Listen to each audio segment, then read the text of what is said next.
Saya pribadi nggak pernah bertemu dengan Ustadz ini, ya Ustadz Bejrey Barji, atau saya nggak tahu nama tepatnya. Tapi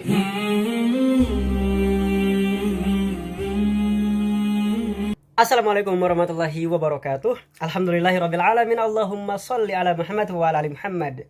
Teman-teman yang dimuliakan Allah Subhanahu wa taala, jumpa lagi dengan Sapas. Teman-teman, pada kesempatan kali ini adalah konten atau video sanggahan saya, ketidaksetujuan saya terhadap statement Hussein Gaza. Ya, nama lengkapnya kalau di YouTube Muhammad Hussein Gaza. Jadi memang di beberapa statement saya setuju dengan Hussein. Akan tetapi untuk kali ini pembahasan tentang Hamas, maka saya tidak setuju dengan statement Hussein, dan apapun yang disampaikannya seolah-olah beliau ini lebih memahami konsep firqah-firqah yang ada di Palestina, khususnya di dunia. Padahal secara real Hussein sendiri itu sudah menemukan substansi peperangan yang ada di Timur Tengah. Substansinya adalah, pernah Hussein mengatakan bahwa substansi dari peperangan yang ada di Timur Tengah itu tuh bukan karena perebutan wilayah, akan tetapi karena eksistensi. Ya, eksistensi. Ini buktinya. Konflik di Palestina bukan konflik perebutan wilayah, bukan teritorial, tapi konflik eksistensi. Nah, teman-teman, Hussein tahu substansi peperangan yang ada di Palestina. Akan tetapi masih belum nyambung. Ini sebenarnya apa sih gitu? Jangan sampai sih sama dengan nasibnya Syekh Yusuf Qaradawi sebelum meninggal. Karena Syekh Yusuf Qaradawi sebelum meninggal itu sangat membela, mensupport Hizbullah. Dan ketika matanya terbuka melihat nasihat-nasihat dari orang-orang Arab Saudi, ulama-ulama Arab Saudi, bahwa Hizbullah itu Syiah Rafidhah, mereka ingin seperti ini, dulu sempat ditepis oleh Syekh Yusuf Qaradawi. Itu Syekh Yusuf Qaradawi tahu sendiri, ulama panutan orang-orang di Timur Tengah, bahkan di dunia. Dan teman-teman yang dimuliakan Allah Subhanahu wa taala, apa yang terjadi? Syekh Yusuf Qaradawi menyesal telah menyampingkan nasihat-nasihat dari ulama Arab Saudi yang memberitahukan kepada Syekh Yusuf Qaradawi bahwa mereka adalah Syiah Rafidhah, dan akhirnya baru terbuka mata Syekh Yusuf Qaradawi bahwa Hizbullah adalah Syiah Rafidhah. Mereka membunuh kaum muslimin yang ada di Syria. هؤلاء الناس أنا دفعت عنهم.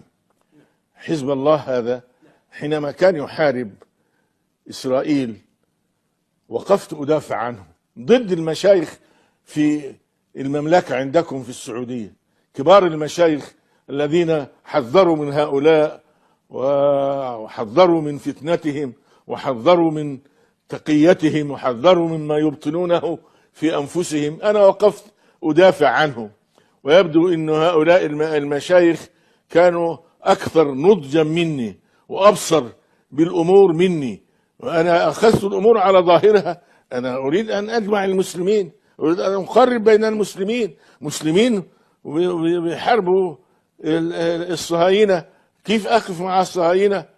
ولكن يبدو أن المشايخ رحمهم الله إذا كانوا موتى، وحفظهم الله إذا كانوا أحياء، كانوا يعني أبصر مني. هؤلاء الذين دافعت عنهم جاءوا يقتلون إخوانهم في سوريا.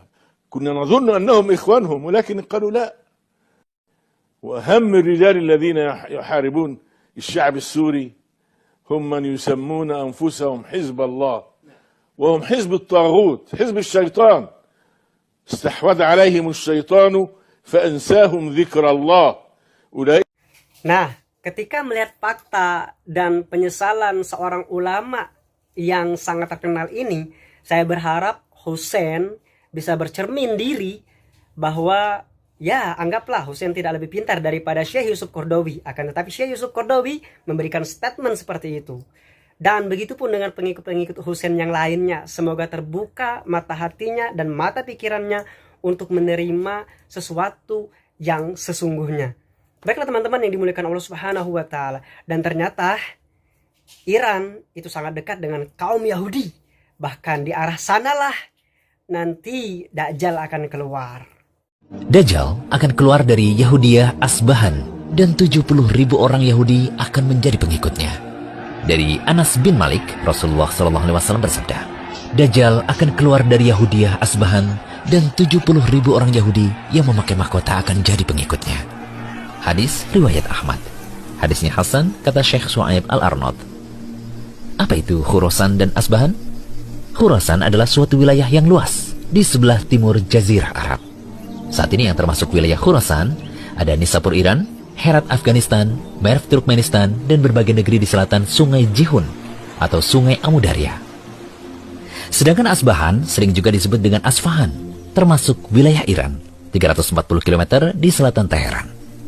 Ketika Bukhtansan menyerang Baitul Maqdis dan menjadikan penduduknya sebagai tawanan bersama orang Yahudi, kemudian mereka ditempatkan di Asfahan. Akhirnya wilayah tersebut dinamakan Kampung Yahudiyah. Ibu kota Asfahan saat ini adalah Yahudiyah.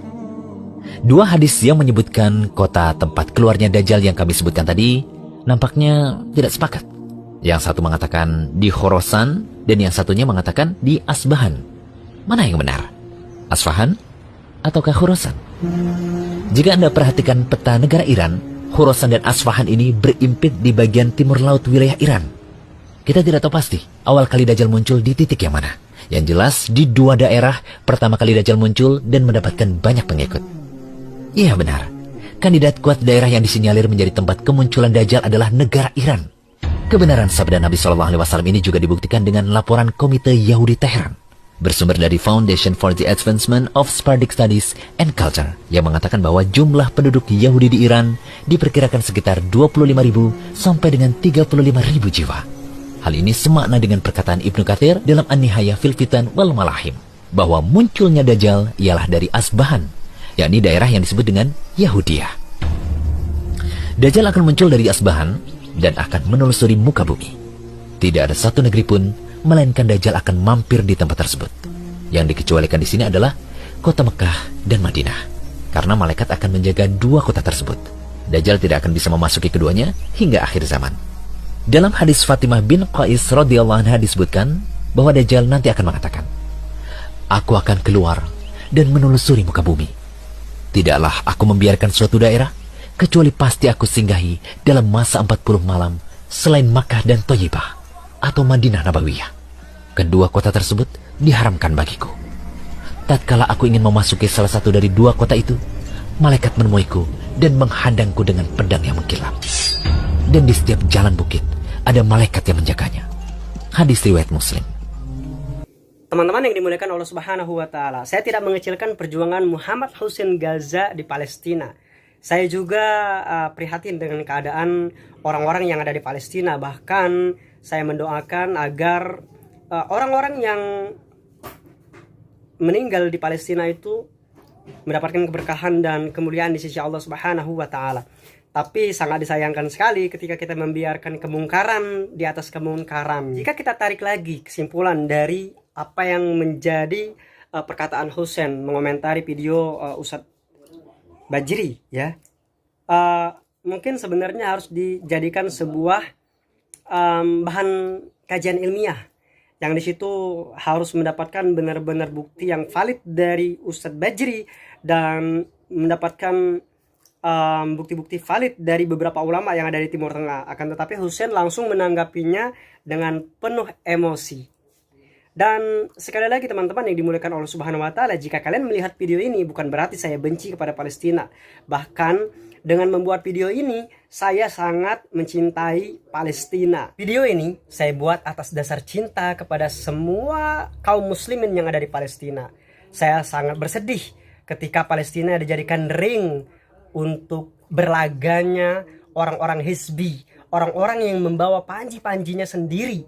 Bahkan mereka adalah panji-panji yang sangat dilaknat oleh Allah Subhanahu wa taala karena mereka mendahului pemimpin yang sah. Lalu bagaimanakah kebenaran, kemenangan yang akan didapatkan oleh kaum muslimin ketika banyak pengkhianatan, ketika banyak visi misi di sebuah negara, namun mereka bukanlah bagian dari negara itu. Terima kasih, kita ketemu di video selanjutnya. Assalamualaikum warahmatullahi wabarakatuh.